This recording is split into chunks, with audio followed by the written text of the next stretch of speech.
Madame, Messieurs, bienvenue à travers votre mission.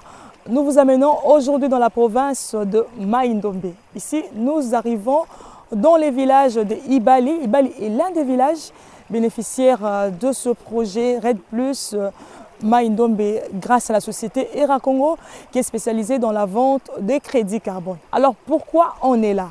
On est venu en tant que professionnel des médias, suite au rapport de Rainforest Foundation qui a critiqué l'industrie des ventes carbone, l'industrie de les sociétés qui sont spécialisées dans la vente des crédits carbone, entre autres la société ERA Congo. Alors, il y a certains points, certaines faiblesses que Rainforest Foundation a relevées. Alors, nous, on est là, on est venu. Vous allez nous suivre, nous allons être en contact avec les communautés pour essayer de voir si ERA Congo est dans le bon ou pas. Alors, nous vous invitons à nous suivre.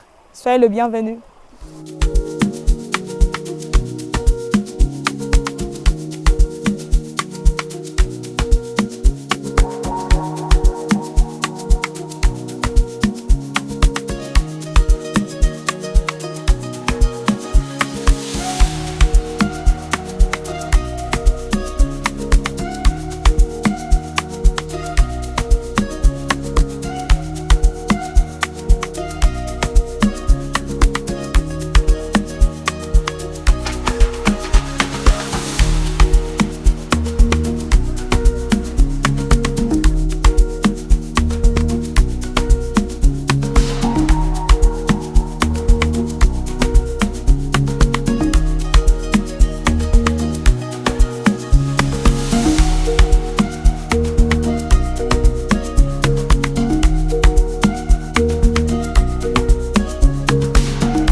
Parce que ça, tu dois vérifier.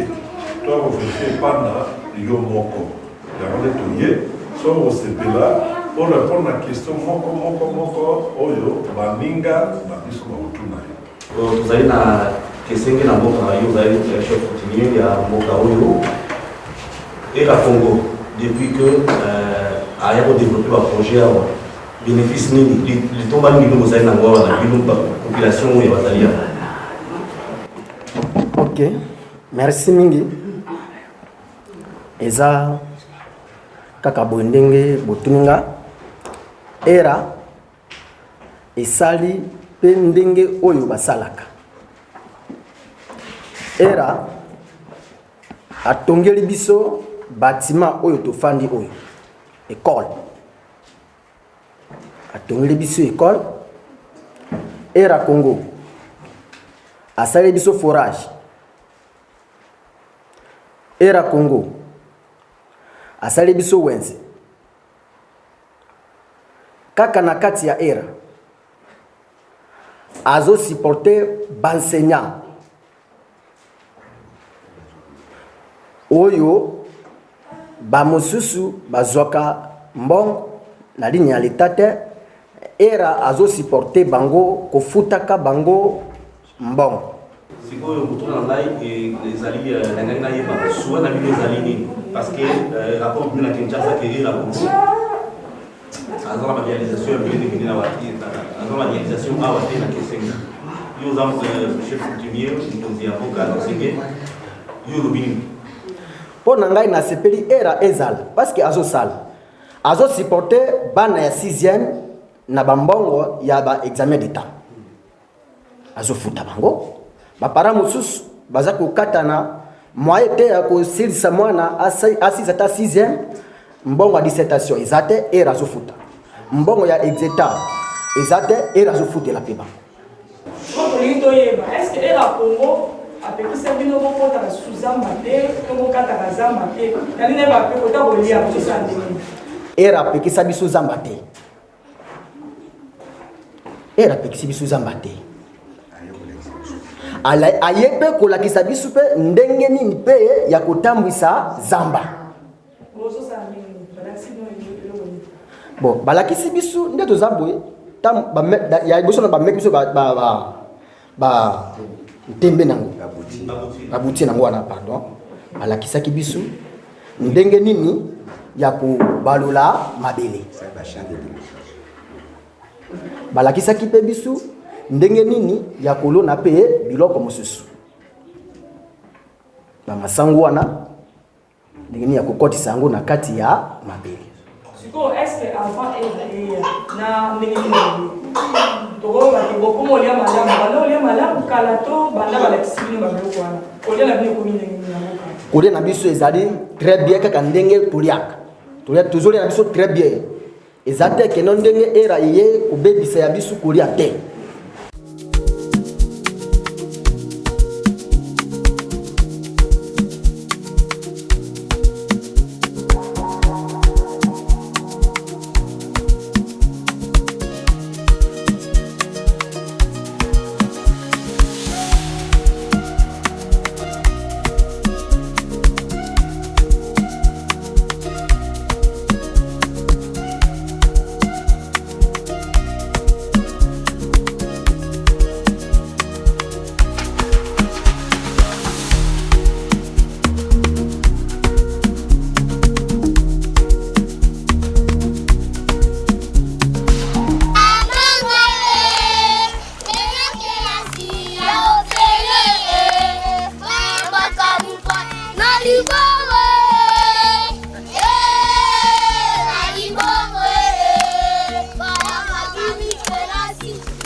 Bonjour docteur. Bonjour madame la journaliste. Nous sommes dans le village de Ibali. Oui. Derrière nous, un centre de santé. Comment on appelle ce centre?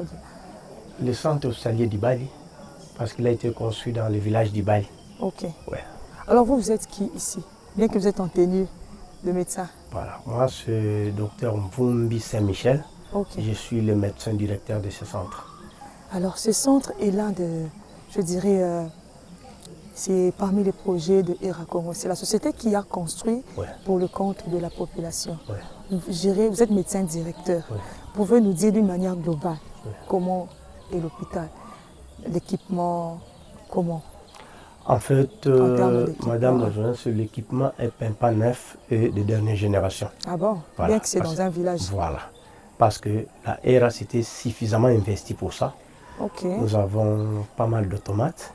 Notre bloc opératoire est moderne et les labos, comme je venais de le dire là, l'imagerie, le centre d'imagerie est en construction. La pharmacie, la chaîne d'approvisionnement est pratiquement interrompue. Donc, en tout moment, nous avons nos produits qui viennent de Kinshasa et qui nous parviennent soit par voie fluviale, soit par avion. Et nous prenons nos malades en charge de manière conséquente. En tant que médecin, est-ce que c'est approprié d'avoir un tel équipement dans un village? Bien sûr que c'est oui, parce que ce sont des humains. Ce sont des humains et ils ont mis en contribution leur espace. Okay. Et en retour, la ERA, avec leur cahier de charges, ils se sont convenus qu'il y ait par-ci école, par-là hôpital, d'autres endroits. Donc tout ce qu'il y a dans les cahiers de charges est suivi de manière correcte. Alors, équipement, j'espère bien que ça fonctionne avec de l'électricité, mais c'est dans un village. Oui. Vous faites comment? D'abord, nous exploitons l'énergie solaire, ça c'est un. Ok. Et ensuite, nous avons un grand groupe électrique, Électrogène? d'électrogène Ok. derrière nous là. Nous avons un très La société a toujours La société amené. a acheté. Et c'est neuf. Ça a été installé qu'au mois d'août de l'année 2024. Donc c'est Alors- encore un groupe qui nous donne suffisamment de l'énergie. Alors, on va sillonner. L'établissement a combien de compartiments, combien de départements qu'on peut trouver? Nous faisons déjà un peu de tout. Nous faisons la chirurgie, la médecine interne, la pédiatrie, la gynéco-obstétrique. Je venais de vous dire que notre labo fonctionne aussi et l'imagerie est en construction. Mais le matériel d'imagerie, notamment le scanner, il a été déjà commandé. Ça va venir. Voilà, ça va venir. Et la radiographie également va fonctionner dans ce bâtiment d'imagerie.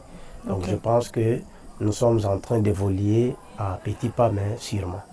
Alors, vous gérez un personnel de combien de personnes, une équipe de combien? Pour l'instant, nous sommes au nombre de 20 sur place. 20 médecins. Non, nous ne sommes pas 20 médecins. L'équipe, oui. L'équipe en Le général, personnel, oui. 20. Le médecin, nous sommes au nombre de 3. Ok. Voilà, nous sommes Alors, au nombre de 3. vous trois, là, vous êtes des spécialistes, des généralistes plutôt. Non, tous nous sommes généralistes et nous avons un système internet qui fonctionne correctement.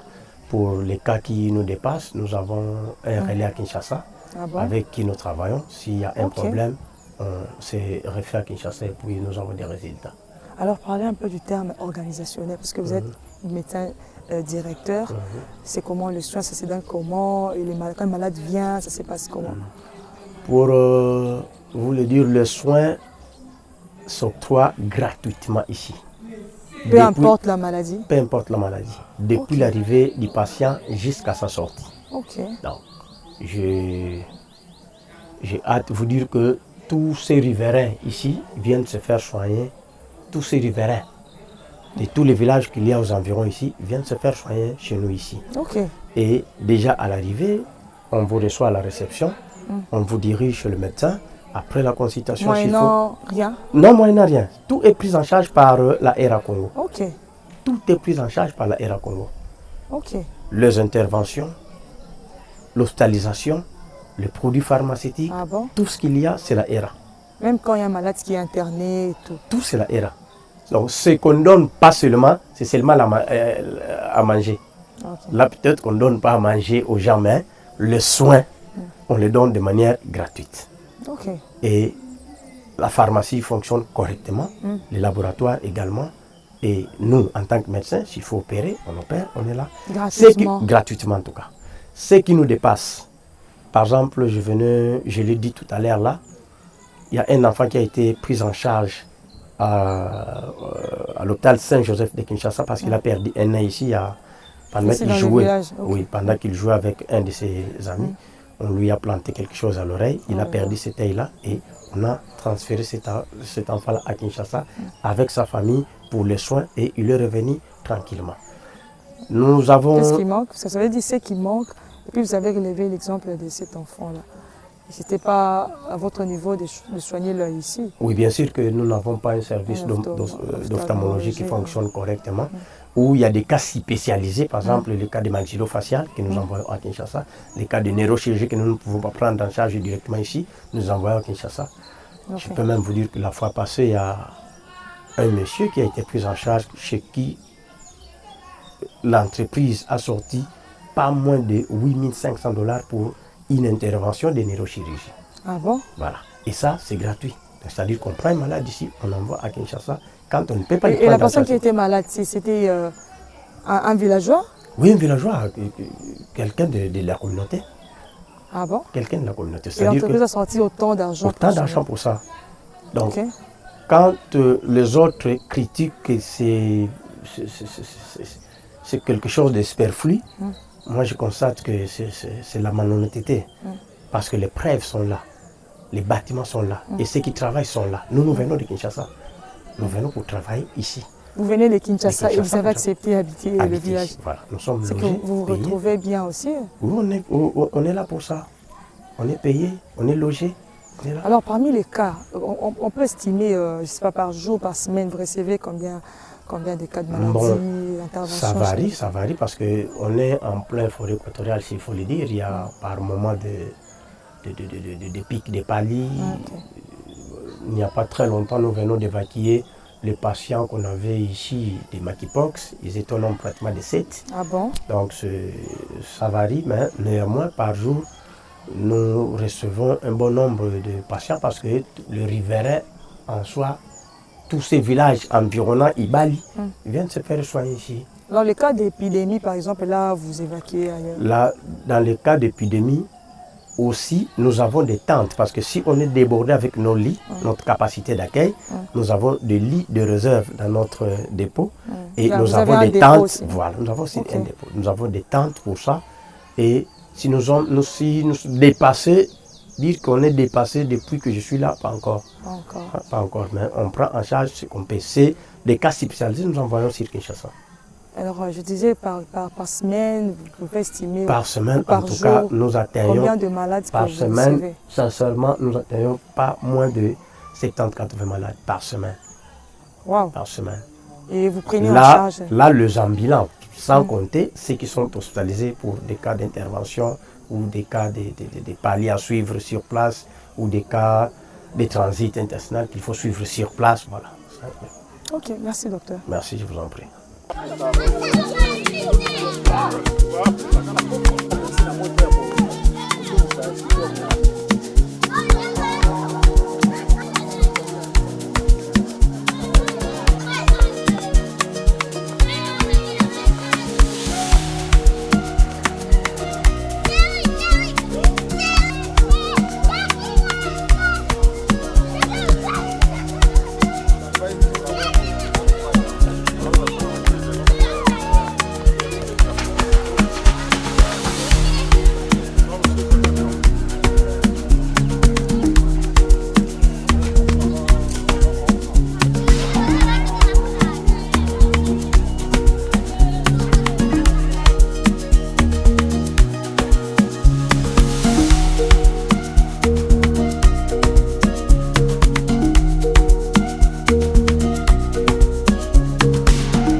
Mbote.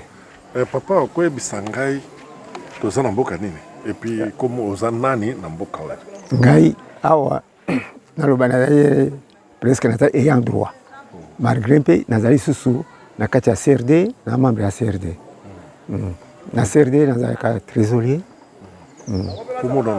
Kombo na ngai Bikula Gabriel. Yo lobi oza CRD. CRD na projet nini? Na projet ERA Congo, oui. ERA Congo. Est-ce que mosala ERA azosala na mboka na bino? Est-ce que bozomona litomba nango? ERA mosala za kosala eza kopesa biso litomba monene. Po masolo ya biso na ye eza kokokana. Na ba makambo asali biso tosengaki ntanga koti tosengaki asalela biso hôpital. Plus école. Alobaki mpe akobanda akosala mosala yango na ntango molai. Akobanda tobi liboso banda na hôpital. Abandelaki biso hôpital yango boza komona etelemi hôpital etelemi yango wana mpe déjà soki yango te tozalaki na likama monene mwasi abe libota soki libota esali ye mindondo il faut tala ebale monene il faut tokatisa bamosusu na ebale ti inongo ou bien mpe mboka mosusu ezali pembeni wana tokokende soki mbonge tombula tokeleli yango wana omoni ke vraiment tokumisi ERA makasi na likambo asali biso mpo ya hôpital na biso. Donc sikoyo soki mwasi alingi abota to moto abeli bokatisaka lisusu na lake oyo te ntina inongo te na mbala te soki tokokatisa wana soki par exemple docteur ana ngambo tokobenga ye akoya docteur azali kovanda mais déjà omoni ke naino basali esika ya kovandela te yango wana azalaka na inongo tobenga kanu bakanu na ye toujours ke toza na likama awa ou bien kufa awa akosala ya biso ba cercueil eza kosalema ofele tokozwa bankisi oyo lokola ezala baofele baza kofuta te ka ya pambango ofele nyonso concession nyonso ya ye aza kosalela nyonso ofele ata un likuta te tofutaka te kisi ofele opération ofele nyonso donc à part hôpital eloko nini susu basaleli bino à part hôpital yango na bi à part hôpital basali biso mpe disons naloba bilanga awa c'est pour soki eza na mwa quelque mwa bametre kuna nzela na okaka kosoka kuna mona elanga monene asi asali mpo ketoka kozwa bantembe ya sika oyo ezali ke kosala ba 6 mois bolei mais pourtant koya liboso ezalaki na inane na ndambo ina bomoni ke ezali musika molai ngonga molai mais c'est qu'on a tembe à sika 6 mois bolei bokoki kozwa mbula okoki kobimisa mpe biloko ya minene mbongo siko baye balobaki no bazokosa bino bazobuba bino ke boyokanaki erasolwaki na bino te boyokanaki te baye balobaka bongo bazokosa wana bazokosa mpo se mpo tozali awa cahier de charge ezali oyo esalemaki biso na ye rato wana cahier de charge esalemaki ke tokosala misala boye basignature eza oyo tosignati atosaka yango aza kotosa bongo soki eloko alingi asala bino nde bosengaka ye to ye moko nda alobaka no bozwa eloko boye te yango nalobaka na nyonso oyo asali tozalaki kosenga mais soki tosengi tozangi eloko moko to ou bien wenze ou bien nani tokosenga kutu sika na promesse tosi tosengi kala mingi te nakanisi ekoya kosalema bamakambo nyonso tosengaka asalaka tosengi sika lokola asalela biso lokola wenze alobi aza kosala yango bon lokola école asengi asala biso école mais sika abandaki na hôpital ane oyo azocontinue oyo déjà tokozwa école akosala bongo sikoyo hôpital ndenge ezala bozobatela yango malamu très bien nakanisi bino moko bozomata tozobatela malamu eza problème moko te parce que mingi bakosala eloko kitoko boye omoni ka bana mboka nde babibisaka ezali boye me mpo na biso ya déjà toza kosurveille yango mpenza na ndenge moko ya tolingi babebisa te mpo ezali eloko moko ya tala nakasi na moi ya lelo okozwa bahôpital mingi soki mbongo te mwa te me biso toza ofele bongo eloko ya tobebisa toki kobebisa yango te est-ce que monganga baminganga bazali bayambaka bino malamu baminganga baza koyamba malamu lokola biso moko CRD tozali toza kotala soki mbebe ezali biso moko nde tokobongisa tokoyebisa bango na bainfirmier bayambaka bino bien malamu mayima te eza gratuit ntango mosusu ezali mwa banégligence mpe kozala na kati mais sinon ezalaka négligence ezali te mpo lokola CRD yango ezali liso ya eloko wana mpo tozali pont entre compagnie wana na bayimboka yango mpo toza kotala eloko na biso ke tobatela bango mpo toza kobatela yango malamu donc so bomoni mosala ekomi mbilinga mbila totelemeli bango kanyaka elingi ekota na kati totelemeli bango botelemeli bango me donc bazosala mosala malamu bozoyokana malamu tozoyokana malamu ezala butu makasi ezala na tongo bakoyamba bino sans problème très bien si le problème ngo ezali te toza biso na bango na problème te nakoki kokotela bango te mais na biso soki mbebe ezali oyo ezali ke baza kosala biso mabe tokoloba mpo ke bakozwa moyen kobongisa bonjour mama bonjour mama okoyebisa biso toza na mboka nini awa Ibali na Maindome Maindome bongo mama yebisa biso nono batongeli bino hôpital okoyebisa biso nani atongi hôpital hôpital na biso oyo société era bato batongi hôpital oyo batongi yango ndenge nini bakanisi kaka bango moko baye kaka batongeli bino hôpital te na cahier de charge na biso tosalaki basusu balukaki école biso tolukaki hôpital mpe batongeli biso mpo hôpital hôpital. Bon sepeli nango. To sepeli makasi. To longwe na boumbu. Boumbu. Ça qui boumbu. To monaki pasi liboso. Pasi nini ezebisa biso na. To zalaki liboso mutu maladi bako tchaye na kati ya boato po ba mema ye inongo. Mususu akomina na inongo te na nzela akufi. Lokwa ndenge pe baye batieli biso hôpital en tout cas to sepeli makasi. Po to komi kaka pembeni. Et puis ata 100 francs to futaka te ofele. Ata 100 francs futaka te c'est ça ofele. C'est comme bota malamu awa. Kobota. Awa to komi awa ezala mwasi ayoki na moi ezala na butu akoya pe bakobotisa. Sans problème. Dans accident na liboso. Tozwi nanu te. Tozwi nanu te kawana tozwi te. Banda hôpital basala tozwi nanu kawana te. Comment ba botisi yo? On futa moi lo meya muke. Bisa to futaka te. Bien futaka te. Gratuitement. Bongo qui se zanga kate? Kisi ekoki kozanga ezangaka mais dire ya musika te po bato ebele no bauti bipai na bipai bazo ya kan hôpital. Yango ana bakisi bato pe ebele le mususu esali ko diminuer na musika te pe batindi. Donc era kana somba kisi azutinda. Donc bino bosomba pe kisi. Biso to somba kate. Mais ba hôpital mususu soko ye so futi ata mbongo te na docteur te akosimba ta yo te akotala ata na miso. Bongo siko awaka même inongo ta mbongo mais bisa wa société era pe basungi biso bayokeli biso pe mawa yango ana pe tolobi ke era eumela ta 100 ans pona biso pona biso te po to bika pona zamba pona zamba na bino pona zamba na bino ndazo sala biloko wana ka pamba boy pamba te lokola toza na zamba wa boy tokande toza na zamba wa bako yango ana pe bako sunga biso po toza na zamba bongo zamba na bino kala kala po ani bana opesa bino tomba ndenge wana te bakoko bayebaki te bayebaki litomba ya zamba te mais bozalaki na ba société mususu awa ba société oyo ekotaki kaka ya soforma ye ayaki pona makambo ya nini te ya ayaki ku asalaki nini kaka masuwa na ye na mpatambalu ezalaki kosuka mingi ka mpatambalu kote boye te ka mpatambalu bato bapassager banzete ya ayaki mpona nzete mais esukaki kaka na mpatambalu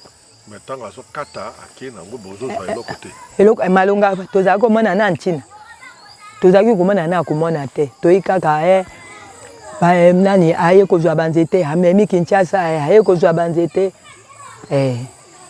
kaka ya na ngai azali boso na ngai rasilikaki ali ake kokangisa bango na zamba yango na batongelaki biso ekole oyo eza wana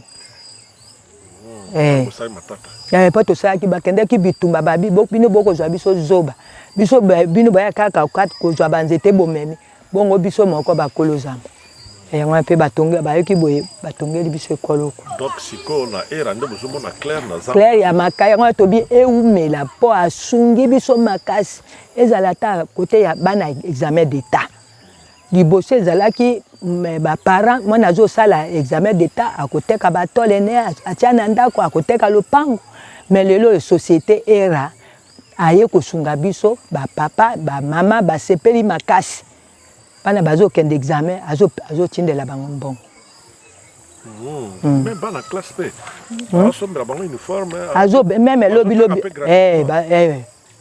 Attends un peu gratuitement. Bon, bah, enseignant un peu, bah, au foot à bango. Azofuta bango. Azofuta bango. Azofuta bango. Na place à l'État. Société azui. Azui bango la charge. Charge. On dit le banano na suka ezali pour la société na era. Pour na ngai lokwa na mboka na biso ya société era. En tout cas Nzambe apesa société na ka makasi bakoba musala na bango. Po makambo yo era saleli biso na mboka na biso awa. Na mwana ya mukia azali koyoka azali kosepela yango wana nzambe atiaka mokanda ata 100 ans bafanda kaka ata tokufi ekoba. Mais bamindele bayaka awa bazoya komona bino na mboka babiki eloko ya malonga ezosalema tobuba bino bazosakana na bino te mindele bayaka awa ebele tokendeke meme na bilanga moko bauti kokata monene eza kote boye baza komona bakopose biso baquestion bazo tokorépondre mpe bazokɔta na kati ya hôpital baza kotala balobi oui en tout cas société asali na mboka ya Ibali hôpital moko ya kitoko mpo sangi epalanga na mosika bango bandimaka yango mpo bazomona na miso. Oui, mais mondele mosusu to alobi eza lokuta soki na ndenge na ye mpo motu mosusu akondima te mais lokwa ndenge bayaka bazoya ebele bayaka awa boye tozwa mpe defeti te.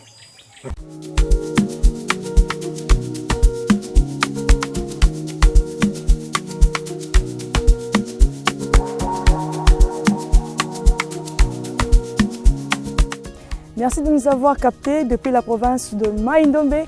Mesdames, Messieurs, nous vous disons un grand merci de l'attention soutenue que vous accordez à ce magazine environnemental et nous vous disons bye, à la prochaine.